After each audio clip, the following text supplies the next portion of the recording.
ऐसे धुरंधरों के विरुद्ध भारत सरकार कदम ले रही है, वहीं दूसरी तरफ भारत के युवाओं को एक सकारात्मक शक्ति प्रदान करने के लिए ये रोज़गार मेला आयोजित किया जा रहा है प्रधानमंत्री जी के नेतृत्व में।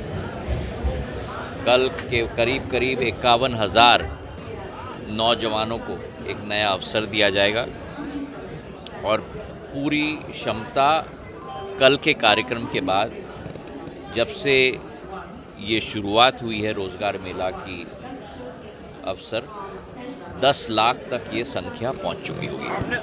चलिए, बहुत बहुत धन्यवाद।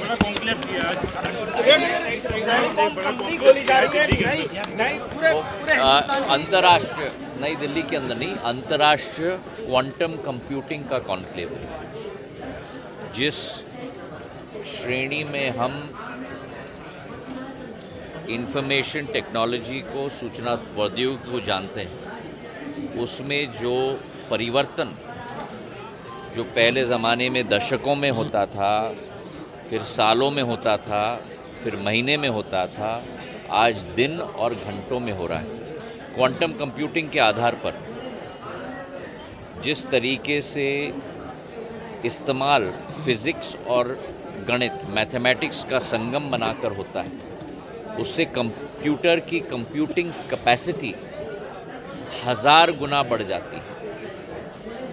जहाँ एक तरफ नए नवाचार जल्द श्रेणी में उत्पन्न हो पाएगी। उदाहरण के तौर पर दवाई बनाने की क्षमताएं, उदाहरण के तौर पर वित्त क्षेत्र में नए कॉम्प्लेक्स इक्वेशंस, कई चीज़ें इस क्वांटम कंप्यूटिंग के आधार पर बदलेंगी। पर जहाँ सकारात्मक तरीके से बदलेंगी, वहाँ सुरक्षा की भी ज़रूरत है, क्योंकि जो हम लोग इनक्रिप्शन अभी करते हैं अपने आप को सुरक्षित रखने के लिए, पासवर्ड हो, कोड हो, वो उसे आधे सेकंड में तोड़ पाएगा। तो इनक्रिप्शन की टेक्नोलॉजी भी हमारी बढ़ रही है और इसमें C-DOT, भारत सरकार की कंपनी ही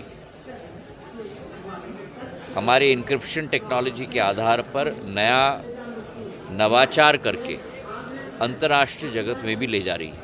तो ये एक क्वांटम कंप्यूटिंग का कॉन्फ्रेंस केवल दिल्ली के लिए नहीं, लेकिन विश्व भर की संस्थाओं के लिए थी।